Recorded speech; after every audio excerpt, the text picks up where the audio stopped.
నమస్తే, welcome to Y news. నేను పుష్ప. విశాఖ పశ్చిమ నియోజకవర్గ ఎమ్మెల్యే గణబాబు ఆధ్వర్యంలో విశాఖ వ్యవసాయ మార్కెట్ కమిటీ చైర్మన్ డైరెక్టర్ల ప్రమాణోత్సవ కార్యక్రమం ఘనంగా జరిగింది. ప్రమాణోత్సవానికి తెలుగుదేశం పార్టీ రాష్ట్ర అధ్యక్షులు పల్లా శ్రీనివాస్, ఎమ్మెల్యే విష్ణుకుమార్ రాజు, ఎమ్మెల్సీ చిరంజీవిరావులు ముఖ్య అతిథులుగా పాల్గొన్నారు. మార్కెట్ కమిటీ చైర్మన్ గా ఎలమంచిలి అపర్ణతో పాటు వైస్ చైర్మన్ వెంక మహంతి, చంద్రశేఖర్ మరియు 13 మంది డైరెక్టర్లతో ఎమ్మెల్యే గణబాబు ప్రమాణ స్వీకారం చేయించారు. ఈ సందర్భంగా గణబాబు మాట్లాడుతూ రాష్ట్రంలో మొట్టమొదటి మార్కెట్ కమిటీ చైర్మన్ల ప్రమాణోత్సవ కార్యక్రమం పశ్చిమ నియోజకవర్గంలో జరిగింది. కులాల ప్రాతిపదికన నామినేటెడ్ పదవులు కేటాయించడం జరిగింది. మిగిలిన నియోజకవర్గంలో అతి త్వరలో నామినేషన్ పదవులు ఎంపిక చేయడం జరుగుతుంది. 15 సంవత్సరాల పాటు కూటమి ప్రభుత్వం అధికారంలో ఉంటే రాష్ట్రం సుభిక్షంగా ఉంటుందన్నారు. ఈ కార్యక్రమంలో కూటమి నాయకులు, అధిక సంఖ్యలో కార్యకర్తలు తదితరులు పాల్గొన్నారు. మార్కెట్ కమిటీ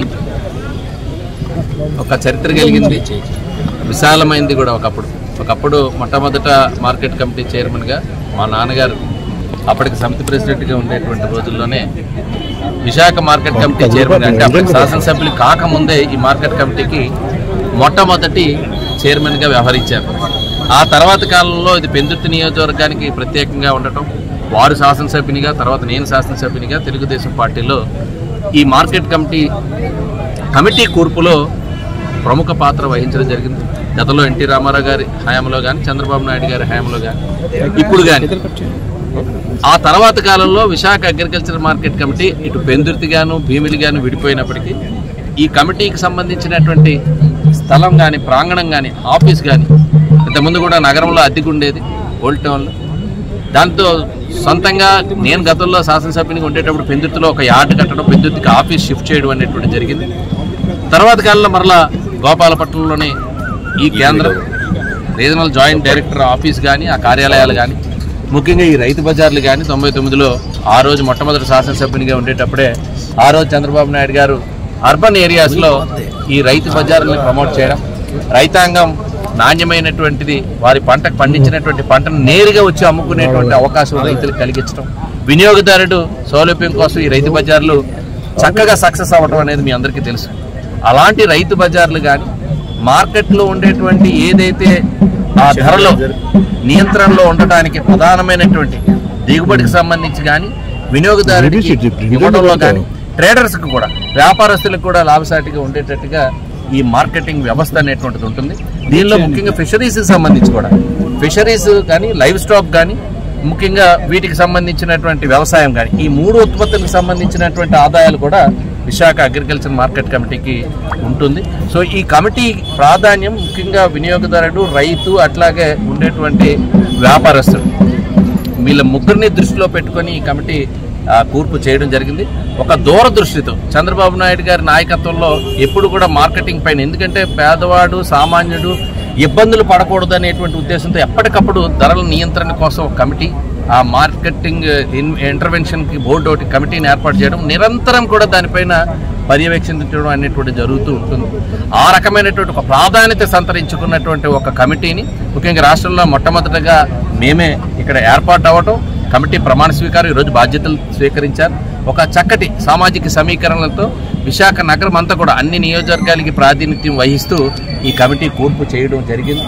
సో వీరందరూ కూడా బాధ్యతగా డెఫినెట్గా ఈ కమిటీ ఏర్పాటుతో ఒకవైపు ఏదైతే బాధ్యత, ఒకవైపు అధికారులు సహకారం తీసుకుంటూనే వినియోగదారులు ఆనందంగా ఉండేటట్టు, రైతులు ముఖ్యంగా వ్యాపారస్తులకి వీరెవ్వరికీ కూడా ఏ ఇబ్బందులు కలగకుండా ఒకవైపు ఆదాయాన్ని పెంచుకునే మార్గాలు, మార్కెట్ కమిటీ కూడా ఆదాయం పెరిగితే ఎక్కువగా డెవలప్మెంట్ కూడా చూస్తాం. ఈరోజు రాష్ట్ర స్థాయిలో వచ్చేటువంటి నిధులు కన్నా ఈరోజు రైతు బజార్లో సౌకర్యాలు పెంచాలన్నా, ఇంకా ఇతరత్ర సౌకర్యాలు పెంచాలన్నా, ఒకప్పుడైతే వ్యవసాయానికి సంబంధించిన లింక్ రోడ్స్ కూడా మార్కెట్ కమిటీ నుంచి నిధుల నుంచి వేసేవాళ్ళం. కాస్ట్ షేరింగ్లో అక్కడ ఉండేటువంటి లోకల్ బాడీస్ ఫండ్స్కి టైఅప్ చేసేవాళ్ళం. ఈరోజు పూర్తిగా అర్బన్ వాతావరణం ఉంది కాబట్టి లైవ్ స్టాక్కి సంబంధించి కానీ, ట్రేడర్స్ కానీ, ఫార్మర్స్కి కానీ, ముఖ్యంగా ఫిషరీస్కి కానీ, ఆ లివిస్ వీటన్నిటిపైన కూడా, అందుకని వారికి సంబంధించినటువంటి వారికి కూడా ఇందులో ప్రాధాన్యత ఇచ్చాం. మత్స్యకారులకు కూడా ఇందులో ప్రాధాన్యత ఇచ్చాం. ఇప్పుడు 15 మంది డైరెక్టర్లతో ఉన్నటువంటి కమిటీ డెఫినెట్ గా ఈ కమిటీ ద్వారా మార్కెట్ కమిటీ అనేటువంటిది వెలుగులోకి వస్తుంది. మీకు ఈరోజు చూశారు. ఇప్పటివరకు విశాఖ మార్కెట్ కమిటీ కార్యకలాపాలు ఏంటి, ఇప్పుడు ఒక ఆఫీస్ ఉంది, మిగిలిన వారికి అందరికీ. సో దీనిని ఒక వెలుగులోకి తీసుకురావడం మా కమిటీ సభ్యుల వల్ల అది సాధ్యమవుతుంది. అందరూ కూడా చాలా యాక్టివ్గా, ఉత్సాహంగా ఈ బాధ్యతని మంచి పేరు ప్రభుత్వానికి, ప్రజల్లో మంచి పేరు తెచ్చుకునేటువంటి ప్రయత్నం చేసేటువంటి కమిటీని ఏర్పాటు చేశాం. సో అందరూ డెఫినెట్గా సమిష్టిగా కృషి చేసి ఈ 2 ఏళ్ల కాలంలో ఈ మార్కెట్ విశాఖ అగ్రికల్చర్ మార్కెట్ని ఒక పై స్థాయిలో, ఎందుకంటే దీనికి అప్గ్రేడేషన్ ఉంటుంది ఎప్పటికప్పుడు, ఒక్కొక్కరి స్థాయి వారి ఆదాయాలు తగ్గట్టుగా వారికి అప్గ్రేడేషన్ ఉంటుంది. సో అప్డేట్ అయ్యే విధంగా వీరి నిర్ణయాలు ఉండబోతాయని చెప్పి పూర్తిగా నమ్ముతూ వారికి మీ ద్వారా అభినందనలు తెలియజేస్తాను. ఎల్మంచి అపర్ణ, మా ఆయన పేరు ఎల్మంచి ప్రసాద్. ఈ పదవిలో ఎన్నో సంవత్సరాల నుంచి ఉండి, గణబాబు దగ్గర ఉండి చేసినందుకు గణబాబు గారికి మమ్మల్ని నమ్మి ఈ పదవి ఇచ్చినందుకు చాలా ధన్యవాదాలు తెలుపుకుంటున్నాను.